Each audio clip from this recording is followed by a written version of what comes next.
नमस्कार दोस्तों and I welcome you to Deep concept. जैसा कि आपको पता है, अगस्त 2021 से इन तालिबानियों ने कब्जा कर लिया था पूरे के पूरे अफगानिस्तान के ऊपर। क्यों? क्योंकि जो अमेरिका की सेना थी, जो बाइडेन के आदेश के ऊपर उन्होंने विड्रॉ कर लिया। जैसे ही विड्रॉ किया, अफगानिस्तान के ऊपर राज होगा तालिबान का। अब तालिबान आपको पता है, एक अंतर्राष्ट्रीय स्तर के ऊपर आतंकी संगठन है और जिनके द्वारा सरकार वहां पे चलाई जा रही है। और इसी कारण पूरे अफगानिस्तान के अंदर हमको फूड क्राइसिस देखने को मिला, यानी कि इकोनॉमिक क्राइसिस, फूड क्राइसिस देखने को मिला। जिसके तहत आप ये कह सकते हो कि प्रत्येक 10 में से 9 परिवार वहां पर भूखे मर रहे हैं। इसी चीज को देखते हुए भारत सरकार ने अपनी सॉफ्ट पावर को दर्शाते हुए तकरीबन 50,000 मेट्रिक टन गेहूं यहाँ पे असिस्टेंस के तौर पर प्रोवाइड करने की बात कही, एक वादा किया अफगानिस्तान को, ताकि लोगों को यहाँ पे पेट भरा जा सके, जो भूखे मर रहे हैं उनको एक प्रकार से फूड इनसिक्योरिटी से बचाया जा सके। राइट। अब हम बात करेंगे पाकिस्तान देखता क्यों रह गया, साथ ही साथ इंडिया और अफगानिस्तान रिलेशनशिप के बारे में बात करेंगे कि क्यों हमारे रिलेशन अफगानिस्तान के साथ में बनाए रखना जरूरी है। ठीक है, कौन कौन से प्रोजेक्ट्स हैं इंडिया के द्वारा जो कि अफगानिस्तान में चलाए जा रहे हैं। राइट, वो सब बातें जो हमारे एग्जाम पर्सपेक्टिव से काफी इंपॉर्टेंट रहने वाली हैं। वीडियो भले ही थोड़ी लंबी हो जाए, बट हमको बहुत कुछ जानने को मिलेगा, ये चीज है। राइट, अब आप न्यूज देख पाओगे, India to supply 10,000 of 10 wheat to the Afghanistan.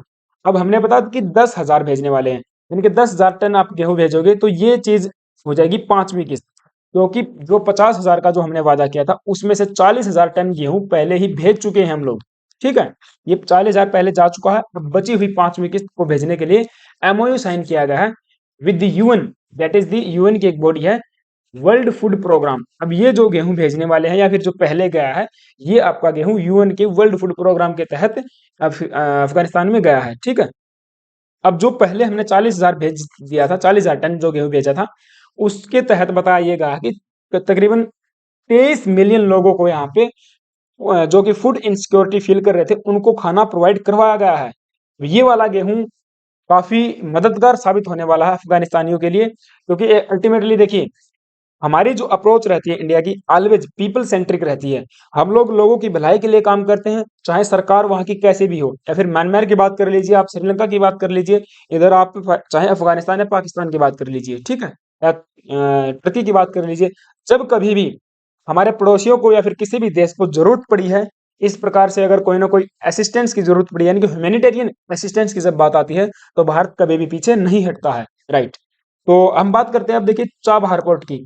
अब ये वाली जो पांचवी किस्त होगी, ये चाबहार पोर्ट से जाएगी। क्यों जाएगी, इस बारे में भी बात करेंगे। ठीक है, सबसे पहले एमओयू के बारे में बात कर लेते हैं।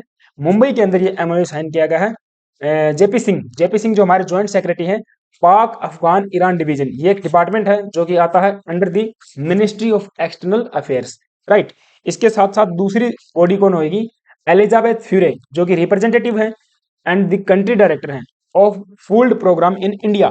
इनके बीच में ये वाला एमओयू साइन हुआ है। एग्जाम पर्सपेक्टिव से ये वाली बात याद रख लेना। ठीक है, अब चाबहार पोर्ट देखिए क्यों चुना गया है, क्योंकि अगर आप बात करोगे पीछे की जो दो किस्तें हमने भेजी थी, यानी कि जो भी 20,000 मेट्रिक टन हमने गेहूं भेजा था, वो गया था आपका पाकिस्तान के थ्रू। पाकिस्तान के थ्रू जो हम बात करते हैं वाया रोड, पाकिस्तान के थ्रू होते हुए अफगानिस्तान पहुंच गया था।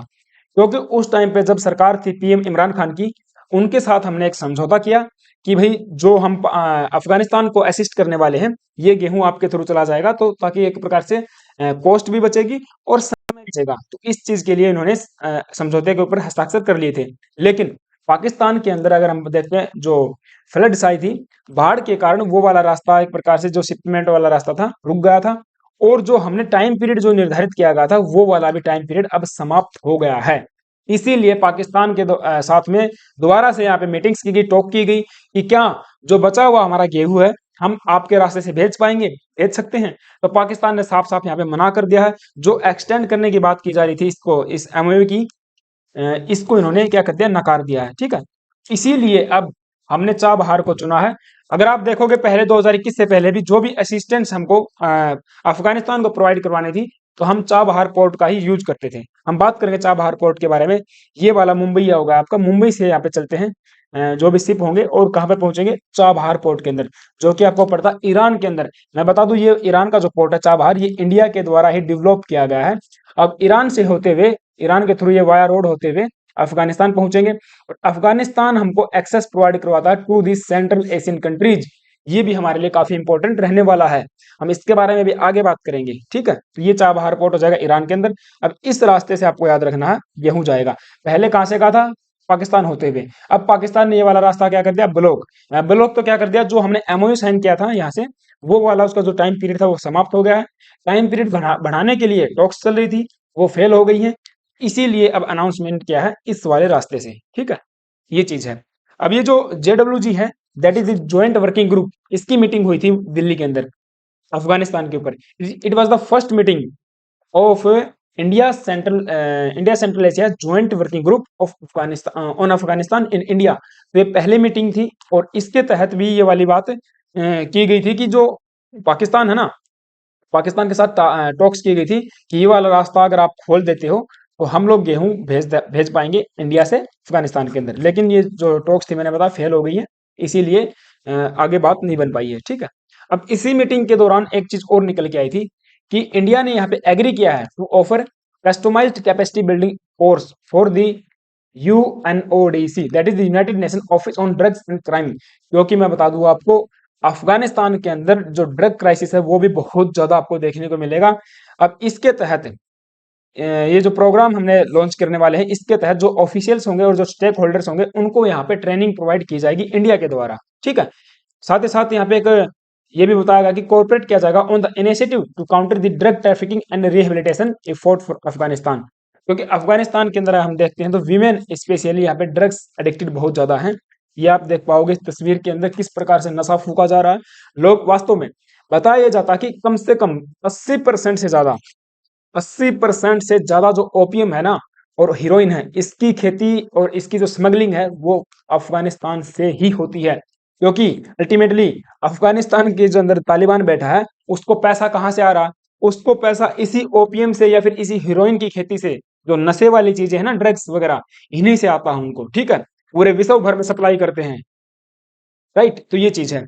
और तकरीबन आप ये मान सकते हो कि 3 मिलियन पीपल यहाँ पर ड्रग एडिक्टेड हैं, या फिर 1/10 of the population of Afghanistan. Afghanistan की केवल पूरी जनसंख्या का आप लगा लीजिए 1/10 पॉपुलेशन यहाँ पे एडिक्टेड है टू द ड्रग्स। तो ये चीज है। इस चीज को भी टैकल करने के लिए अभी भारत ने ये कोर्स वाला प्रोवाइड करने की बात कही है, ठीक है। तो ये चीज है। अब एक चीज और है, अभी के लिए ये नहीं बताया गया है कि ये वाली जो ट्रेनिंग है कैसे प्रोवाइड की जाएगी। अफगानिस्तान के अंदर हमारी टीम जाएगी, जो टेक्निकल टीम है ये जाएगी, या फिर जो अफगानिस्तानी ऑफिशियल्स हैं वो भारत के अंदर आएंगे, ठीक है। उसके लिए अभी के लिए ज्यादा इन्फॉर्मेशन बाहर नहीं आई है, बट ये वाली चीज भी साइन हुई है, याद रख लेना। साथ ही साथ JWG also emphasized the importance of formation of the purely inclusive and representative political structure। अब देखिए ये तो थोड़ी सी सच में ये बात साबित क्या बोलते हैं, ग्राउंड लेवल के ऊपर नहीं हो पाएगी कभी भी, है ना। ये केवल और केवल ये वाली चीजें है ना, कागज के ऊपर ही लिखी हुई अच्छी लगती हैं। या फिर हम बात करते हैं जैसे उन्होंने वहां पे छापा, मैंने यहाँ पे छाप दिया, बस इतनी ही बात है। ग्राउंड लेवल पे जो हकीकत है वो बहुत ही ज्यादा वर्स्ट है। अगर वीमेन्स की बात करते हैं, वीमेन राइट्स की बात करते हैं, गर्ल एजुकेशन की बात करते हैं, माइनॉरिटीज की बात करते हैं, तो बहुत ही ज्यादा हालत खराब है अफगानिस्तान के अंदर। कुछ भी वहां पे सही नहीं चल रहा है। कोई भी रिप्रेजेंटेटिव गवर्नमेंट वहां पे नहीं आने वाली है। ये तालिबान का राज है भाई, ठीक है। तालिबान ने पीछे भी कैसी तबाही मचाई थी वो सबके सामने है, और इस बार भी वहां पे कैसी न्यूज आ रही है वो सबके सामने है, ठीक है। ये चीज है, ये तो केवल और केवल लिखित में है बस, ठीक है, राइट। अब देखिए इंडिया और अफगानिस्तान रिलेशन की अगर हम बात करते हैं तो इंडिया और अफगानिस्तान के रिलेशन काफी पुराने हैं। अगर हिस्टोरिकल आप देखोगे या फिर कल्चरल लिंक्स अगर आप देखोगे तो हमारे बहुत ही ज्यादा स्ट्रॉन्ग रिलेशन रहे हैं अफगानिस्तान के साथ में। क्योंकि गांधार की अगर हम बात करते हैं, पुराने समय में गांधार एक जनपद हुआ करता था, आप सबने पढ़ा भी होगा इसके बारे में, जो कि वर्तमान के अंदर अफगानिस्तान और पाकिस्तान के अंदर हिस्सा इसका पड़ता है। तो काफी हिस्टोरिक रिलेशन हमारे रहे हैं। कुरु जनपद के साथ में भी इसके गांधार के रिलेशन थे।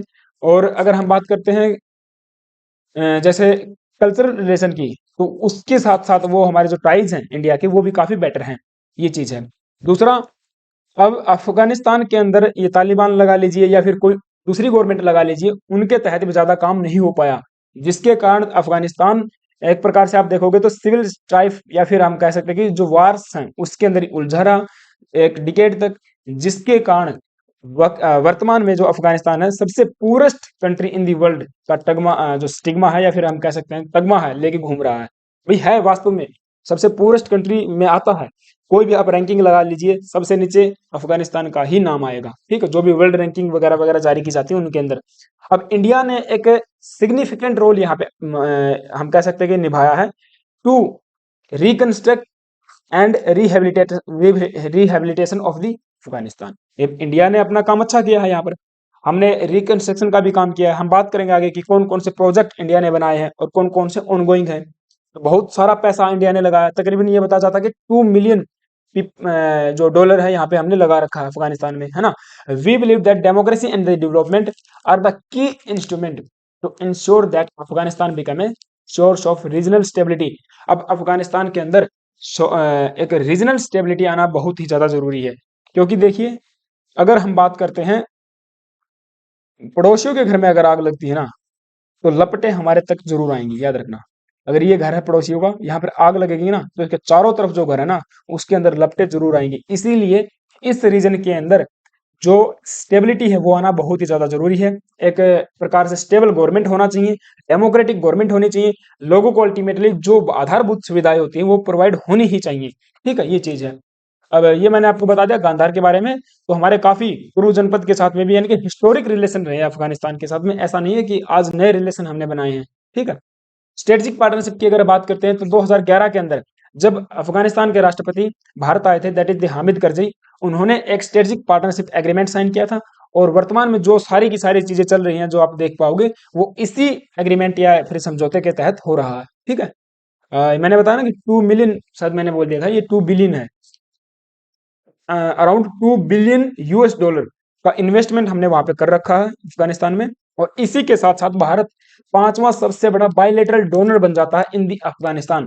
क्योंकि ऐसा नहीं है भारत भाई सदा से ही एक ट्रेडिशनल डोनर रहा है, नहीं, हमने जब जरूरत पड़ी है तब हमारे पड़ोसियों की मदद की है। या फिर अब दूसरे दूसरे देशों की बात करते हैं जैसे कि अमेरिका है, यूके, जापान या फिर जर्मनी या फिर दूसरे और देश हैं, उनके तहत हमने ट्रेडिशनली किसी को भी डोनेट नहीं किया है। लेकिन जब जरूरत पड़ी है हमारे पड़ोसियों को तब हमने बिल्कुल वहां पे डोनेट किया है, चाहे अफगानिस्तान हो, चाहे म्यांमार हो, श्रीलंका, भूटान, ये सब सब जगह हमने क्या किया है, डोनेट करने का काम किया है। ठीक है, तो ये बात हो जाएगी। Now why the relation between the Afghanistan matters. अब क्यों ये जो रिलेशन है इतना ज्यादा मैटर करते हैं। देखिए सबसे पहला यहाँ पे रीजन बताया जाता है geo strategic and the geo political location.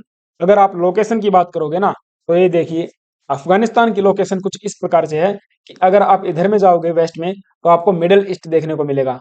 Middle east ऊपर में आपको देखने को मिलेगा सेंट्रल एशियन कंट्रीज, है ना। और नीचे आपको इधर इधर आपको ये पूरा भारत और ये वाला सब इंडियन सब कंटिनेंट देखने को मिलेगा। तो एक प्रकार से ये एक चौराहे की तरह काम करता है।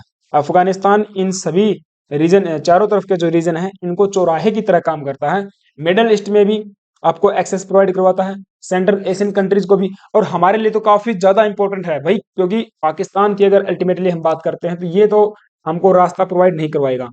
अगर हमको मिडिल ईस्ट में जाना है जैसे कि तजाकिस्तान, उज्बेकिस्तान, तुर्कमेनिस्तान, किर्गिस्तान, इन देशों के अंदर हमारे रिलेशन को हमको अच्छा करना है तो हमको कहाँ से जाना पड़ेगा, हमको ईरान होते हुए चाबहार पोर्ट से अफगानिस्तान होते हुए यहाँ पर जाना पड़ेगा। इधर ऊपर में चाइना बैठा, चाइना भी हमको रास्ता नहीं देगा, न ही रास्ता देगा पाकिस्तान। ठीक है, तो ये चीज है। इसीलिए अफगानिस्तान काफी महत्वपूर्ण रहता है हमारे लिए। मैं इसको साफ कर लेता हूँ एक बार। इसीलिए अफगानिस्तान हमारे लिए काफी महत्वपूर्ण रहने वाला है। यहाँ पे बताया ये गया है कि एक एक प्रकार से एशियन जो जियो पॉलिटिक्स है उसके अंदर काफी जियो स्ट्रेटेजिक और जियो पॉलिटिक लोकेशन महत्वपूर्ण करता है आपका ये अफगानिस्तान। और मिडिल ईस्ट या फिर सेंट्रल एशिया की बात करते हैं, मैंने बताया आपको इंडियन सबकंटिनेंट की बात करें तो एक ट्रांसपोर्ट का हब भी रहा है।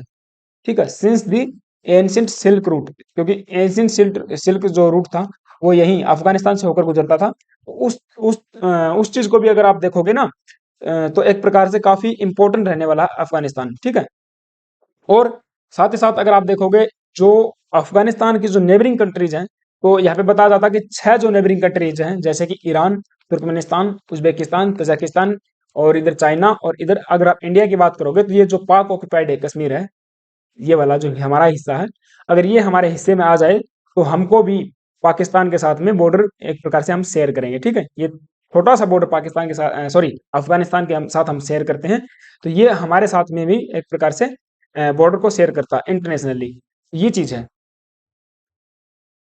तो जो एक प्रकार से छह जो इंटरनेशनल बॉर्डर है अफगानिस्तान के, ये इसको एक हॉट बेड के रूप में बनाता है। हॉट बेड किसके लिए? For the conflict and the corporation, क्योंकि चाइना भी यहाँ पे ये चाहेगा कि हमारा इन्फ्लुएंस जो है कि अफगानिस्तान के अंदर बढ़े, ईरान भी चाहेगा, साथ ही साथ पाकिस्तान भी चाहेगा कि उनका इन्फ्लुएंस अफगानिस्तान में बढ़े। लेकिन मैं आपको बता दूं, अफगानिस्तान और पाकिस्तान के रिलेशन काफी अच्छे नहीं हैं। इनके बीच में, ये तालिबान की अगर बात करते हैं, तो तालिबान सरकार के बीच में और अफगानिस्तान सरकार में बिल्कुल भी रिलेशन अच्छे नहीं हैं, ठीक है, ये चीज है। Afghanistan is important to India for the following reason. अब हमारे लिए क्यों इंपॉर्टेंट है भाई?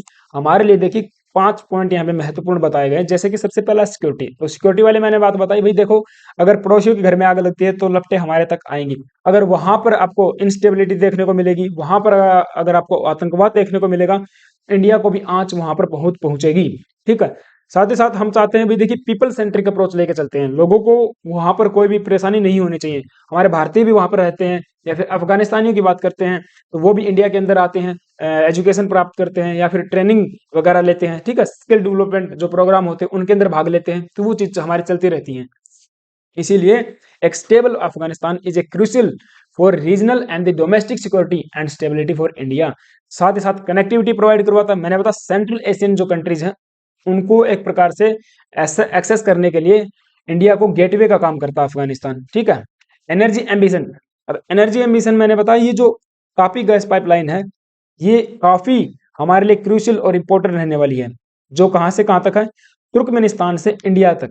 फाजिलका आपको पता है, पंजाब के अंदर पड़ता है। फाजिलका से लेकर और तुर्कमेनिस्तान तक ये हमने बिछाई है, that is the Tapi gas pipeline. लेकिन अफगानिस्तान के अंदर तालिबान का राज होने के बाद से ही इस पाइपलाइन का भी काम पड़ा हुआ है, ठीक है।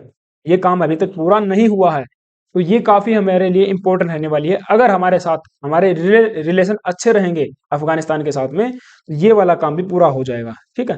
हालांकि पाकिस्तान ने इसके लिए हामी भर दी है। पाकिस्तान में शायद, मुझे अभी तक पता नहीं इसके बारे में, आप देख लेना एक बार कि ये वाला पाकिस्तान में काम पूरा हो गया है नहीं, ठीक है। लेकिन हमारी साइड में काम पूरा हो गया है, तुर्कमेनिस्तान की साइड में काम पूरा हो गया है, लेकिन अफगानिस्तान की साइड में काम बचा हुआ है, क्योंकि तालिबान ने टेक ओवर कर लिया और काम वहां पे ठप हो गया। इन्होंने इसके ऊपर कब्जा भी कर लिया है, ये जो पाइपलाइन इसके ऊपर कब्जा भी कर लिया है, ठीक है। तो जो हमारा एनर्जी एम्बिशन है उसको भी सपोर्ट प्रोवाइड करवाने वाला है। और रीजनल बैलेंस ऑफ पावर, ये भी बहुत ज्यादा इंपॉर्टेंट है, क्योंकि इंडिया का जो विजन है to become a regional leader and a great power, उस चीज में भी अफगानिस्तान मदद कर सकता है। क्योंकि चाइना, आपको पता है, चाइना भी चाहेगा कि एक प्रकार से इंडिया को काउंटर करने के लिए अफगानिस्तान के ऊपर अपना इन्फ्लुएंस बढ़ाया जाए। पाकिस्तान भी यही चाहेगा, तो इसीलिए हमको अफगानिस्तान के साथ में रिलेशन बना के रखने ही पड़ेंगे। साथ ही साथ नेचुरल रिसोर्सेज, बताया जा रहा कि तकरीबन $1 ट्रिलियन, यहाँ पर $1 ट्रिलियन वर्थ के नेचुरल रिसोर्सेज या फिर डिपॉजिट यहाँ पर हैं अफगानिस्तान में, according to the US geological survey. अब उन चीज को एक्सप्लोर करने के लिए, उनको एक्सट्रैक्ट करने के लिए इंडिया यहाँ पे काफी इंपॉर्टेंट रोल अदा कर सकता है, ठीक है। ये कुछ 5-6 पॉइंट हमने डिस्कस किए हैं। अब कुछ मेजर प्रोजेक्ट के बारे में बात करेंगे जो अफगानिस्तान के में इंडिया के द्वारा चलाए जा रहे हैं, जैसे कि सलमा डैम। अब सलमा डैम के ऊपर भी इन्होंने कब्जा तो कर लिया है, इसको इंडिया अफगानिस्तान फ्रेंडशिप डैम के भी नाम से जाना जाता है। लेकिन ये वाला डैम जो है बनकर तैयार हो चुका है। 2016 के अंदर इसका इनॉग्रेशन किया गया था। हमारे प्रधानमंत्री वहां पर गए थे, नरेंद्र मोदी जी, और वहां पे इसका इनॉग्रेशन किया था, ठीक है। ये आप देख पाओगे, इंडिया अफगान फ्रेंडशिप डैम। और ये hydro power and the irrigation project का सबसे बड़ा डैम बताया जाता है अफगानिस्तान के अंदर, ये चीज है। दूसरा है जैसे कि ये जरंज जरंज दिलाराम हाईवे। जरंज दिलाराम हाईवे भी काफी इंपॉर्टेंट रहने वाला है। क्यों? क्योंकि हमने एक बना ईरान के अंदर चाबहार पोर्ट, इंडिया से कहाँ पे जाएंगे? चाबहार पोर्ट में। अब चाबहार पोर्ट से हम लोग ईरान होते हुए कहाँ पे जाएंगे? अफगानिस्तान में। तो अफगानिस्तान में भी ट्रेवल करने के लिए रोड कनेक्टिविटी तो चाहिए ना। तो 218 किलोमीटर का हमने एक ये वाला हाईवे बनाया है, इसको बोला जाता है जरंज दिलाराम हाईवे, ठीक है। ये जरंज आपका पड़ता है ईरान बॉर्डर के पास में, हालांकि है अफगानिस्तान के अंदर। और दिलाराम भी कहाँ पे पड़ेगा? अफगानिस्तान में। तो ये वाला पूरा रूट आप देख पाओगे, ये इंडिया के द्वारा बनाया गया है। अब क्योंकि आपको पता है पाकिस्तान ने तो डिनाई कर दिया था भाई, आप हमारा वाला जो रास्ता उसको एक्सेस नहीं कर पाओगे। लेकिन हमको सेंट्रल एशिया तक भी जाना है, अफगानिस्तान तक भी जाना है, ईरान तक भी जाना है, तो ये वाला रास्ता काफी हमारे लिए क्रूशियल रहने वाला है। ठीक है, ये चीज है। और पार्लियामेंट, पार्लियामेंट की जो बिल्डिंग है बहुत ही खूबसूरत बिल्डिंग, ये इंडिया के द्वारा बनाई गई है। तकरीबन 90 मिलियन का पैसा लगा, 90 मिलियन डॉलर लगाकर इंडिया के द्वारा बनाई गई पार्लियामेंट है। अब इसके ऊपर तालिबान बैठा है। ठीक है, बंदूकें लेकर यहाँ पे शासन चलता है। ठीक है, ये चीज है। और जो भी है देखिए, काफी हालत बुरी है वहां पर। और इसमें एक ये भी बताया जाता है कि जो एक ब्लॉक है यहाँ पर इस बिल्डिंग के अंदर, उसका नाम हमारे फॉर्मर जो prime minister doctor, not doctor, APJ, sorry, Atal Bihari Vajpayee, Atal Bihari Vajpayee के नाम पर है। ठीक है, हाँ, डॉक्टर एपीजे अब्दुल कलाम मुझे याद आ गए, उनके नाम पर नहीं है, सॉरी। ये अटल बिहारी वाजपेयी जी के नाम पर है एक ब्लॉक इसके अंदर। ठीक है, और भी जैसे कि स्टोर प्लेसेस हो जाएंगे, ये इसका भी इनॉग्रेशन किया था मोदी जी के द्वारा। और पावर इंफ्रा है, जैसे कि हेल्थ इंफ्रा है, यानी कि एक प्रकार से काफी इन प्रोजेक्ट यहाँ पे इंडिया के द्वारा चलाए जा रहे हैं। ट्रांसपोर्टेशन हो जाएगा, अदर प्रोजेक्ट्स हैं। ठीक है, राइट, ये बात हो जाएगी। अब ऑनगोइंग प्रोजेक्ट में अगर बात करते हैं तो सबसे बड़ा एक और यहाँ पे इंपॉर्टेंट प्रोजेक्ट रहता है, दैट इज द सहतूत डैम इन काबुल डिस्ट्रिक्ट। ये काबुल डिस्ट्रिक्ट के अंदर सहतूत डैम भी बनने वाला है, जिसके तहत बताया जाता है कि ये 2 मिलियन रेजिडेंट को वाटर यानी कि ड्रिंकिंग वाटर प्रोवाइड करने वाला है। देखिए कितना ज्यादा इंपॉर्टेंट है, कम से कम 2 मिलियन रेजिडेंट को यहाँ पे सेफ ड्रिंकिंग वाटर मिलेगा। इसके साथ साथ आगा खान हेरिटेज प्रोजेक्ट, ये वाला भी इंडिया ने बनाने के लिए बात कही है। इसके लिए 1 मिलियन डॉलर पैसा लगाने की भी बात कही है। ठीक है, ये चीज है। बाला हिसार वाला जो है ना फोर्ट है, ये बताया जाता है कि शाहजहां के द्वारा बनवाया गया था। वो सब ज्यादा तो जरूरी नहीं है हमारे लिए, बट इतना जरूरी है कि आगा खान हेरिटेज हो जाएगा, सलमा डैम है, सहतूत डैम है।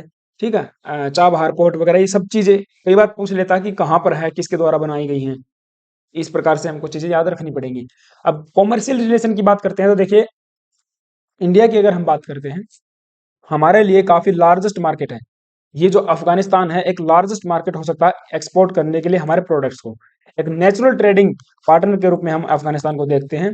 2019-20 में ये बताया गया था कि तकरीबन 5 बिलियन डॉलर का व्यापार हमने बायलेटरल ट्रेड किया है अफगानिस्तान के साथ में।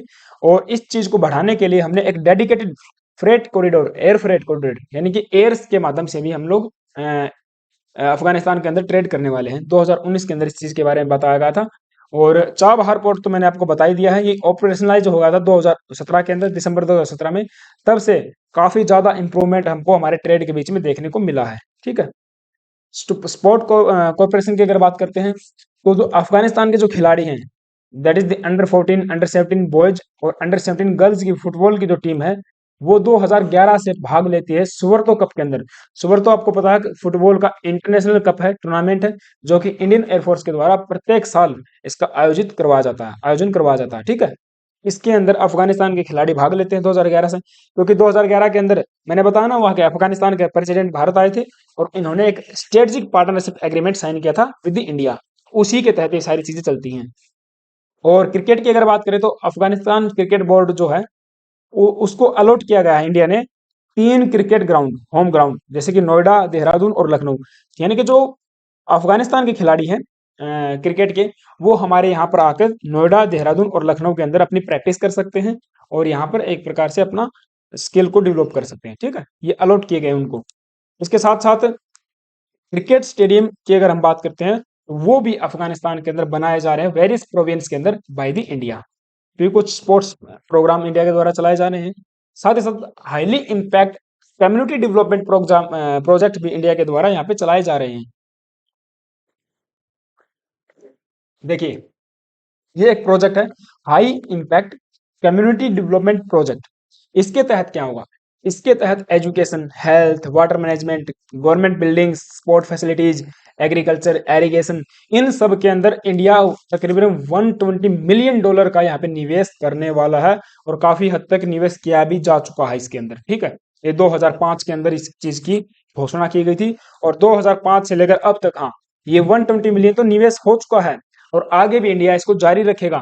और इसी प्रोजेक्ट के तहत तकरीबन 433 प्रोजेक्ट कंप्लीट किए जा चुके हैं। 110 प्रोजेक्ट ऑनगोइंग है। अब ऑनगोइंग इसीलिए है, प्रोजेक्ट कंप्लीट हो जाते लेकिन अगर तालिबान नहीं आता तो तालिबान अगर नहीं आता तो प्रोजेक्ट पूरे हो जाते हैं, लेकिन अब तालिबान के आने से काम वहां पे रुका हुआ है हमारा। ठीक है, इसके साथ साथ human resource development and the capacity building. अब इसके तहत क्या है कि जो अफगानिस्तानी हैं, जो अफगान के जो यूथ हैं, नेशनल जो युवा हैं, वो तकरीबन ये लगा लीजिए आप 15,000 के तकरीबन भारत के अंदर अपनी पढ़ाई कर लेते हैं। हालांकि वो अपनी सेल्फ फाइनेंसिंग के बेस पे पढ़ाई करते हैं, ऐसा नहीं कि वहाँ की सरकार प्रोवाइड करती है या फिर हमारी सरकार प्रोवाइड करती है इंसेंटिव्स, लेकिन वो अपनी सेल्फ फाइनेंसिंग के बेसिस के ऊपर भारत के अंदर अपनी पढ़ाई को कर रहे हैं। ठीक है, एजुकेशन ले रहे हैं। और जो 35,000 अफगान जो नेशनल हैं, they are undergo training and education in India every year. तो प्रत्येक साल 35, नॉट 35,000, 3500, ठीक है, भारत के अंदर ट्रेनिंग प्रोवाइड करवाते हैं। और भारतीयों की अगर बात करें तो अफगानिस्तान के अंदर तकरीबन वर्तमान के समय में 1710 भारतीय ऐसे हैं जो अफगानिस्तान के अंदर हैं, लेकिन वे सारे के सारे प्रोफेशनल हैं, या फिर बैंक के अंदर आप मान के चलिए, बैंक में, आईटी फर्म्स में, है ना, जो कंस्ट्रक्शन कंपनीज हैं, हॉस्पिटल है, एनजीओ, टेलीकॉम कंपनीज, ये इस प्रकार से जो बड़ी बड़ी फर्म्स हैं वहां पर काम करते हैं। अफगानिस्तान की गवर्नमेंट के लिए भी काम करते हैं और इंडिया की गवर्नमेंट के लिए काम करते हैं, या फिर हम बात करें यूएन जो मिशन है उनके तहत वो वाले बंदे काम वहां पर करते हैं। ठीक है, हाई ऑफिशियल्स हैं। इसके साथ साथ अब बात कर लेते हैं चाबहार पोर्ट की। तो मैंने बताया चाबहार पोर्ट जो है काफी इंपॉर्टेंट हमारे रहने वाला है। ईरान का जो सिस्तान प्रोविंस है इसके अंदर इसको बनाया गया है, इंडियन ओशन के अंदर। और ये हमको एक अपॉर्चुनिटी प्रोवाइड करवाता है for the trade by India, Iran and Afghanistan. तीनों देशों को इससे फायदा होने वाला है विद सेंट्रल एशियन नेशन। जो सेंट्रल एशियन कंट्रीज हैं उनको हमारा डायरेक्ट एक्सेस प्रोवाइड करवाता है ये वाला पोर्ट। ठीक है, क्योंकि हम बात करें चाइना की, देखिए चाइना ने क्या किया, पाकिस्तान के अंदर ग्वादर पोर्ट बनाया। ग्वादर पोर्ट किसके तहत बना था? One belt one road initiative, one belt one road initiative के तहत। अब इसी चीज को टैकल करने के लिए, इसको काउंटर करने के लिए इंडिया ने ईरान में क्या बनाया? चाबहार पोर्ट बनाया। ताकि बिल्कुल यार देखिए, अगर पाकिस्तान को काउंटर करना है या फिर चाइना को काउंटर करना है तो हमें कुछ ना कुछ स्टेप्स लेने पड़ेंगे। तो ये चीज है। अब यहाँ पर आपको देखने को मिलेगा ये वाला है ग्वादर पोर्ट। अब ग्वादर पोर्ट और चाबहार पोर्ट के बीच में तकरीबन ये बताता था कि 70 किलोमीटर की ही दूरी है, ज्यादा दूरी यहाँ पर नहीं है। तो हम लोग मुंबई से कहाँ पे जाएंगे? इंडियन अरेबियन सी, इंडियन ओशन में होते हुए यहाँ पर, दैट इज चाबहार पोर्ट में जाएंगे। गल्फ ऑफ ओमान, ये वाला जो रीजन है इसको बोला जाता है गल्फ ऑफ ओमान। ठीक है, तो ये चीज है। यहाँ से हम लोग फिर सीधा सेंट्रल एशियन कंट्रीज तक, ये चीज है। ये मैंने आपको बताया ना, 72, ओके 72 किलोमीटर, कोई नहीं, चलो 70 और 72 में तो कुछ ज्यादा फर्क नहीं होता है। ठीक है, तो 70 72 याद कर लेना। 72 किलोमीटर है ये ग्वादर पोर्ट से। और ये हमने बता दिया आपको, राइट। तो ये था, ये लेक्चर था। आई होप कि आपको चीजें समझ में आई होंगी। आई एम श्योर यार, मैं पूरा विश्वास करता हूँ, मैंने अपनी काफी मेहनत की है इस लेक्चर के ऊपर, काफी डाटा मैंने इकट्ठा किया था। तो ये चीज है। अगर वीडियो अच्छी लगी है तो प्लीज एक लाइक कर देना। और दूसरा, अगर चैनल पे आप नए आए हो तो प्लीज यार, प्लीज सब्सक्राइब कर लेना। एक सब्सक्राइब मुझको हौसला देता है नेक्स्ट इस प्रकार से वीडियो बनाने के लिए। ठीक है, तो thank you guys, have a nice day, stay tune and stay with us.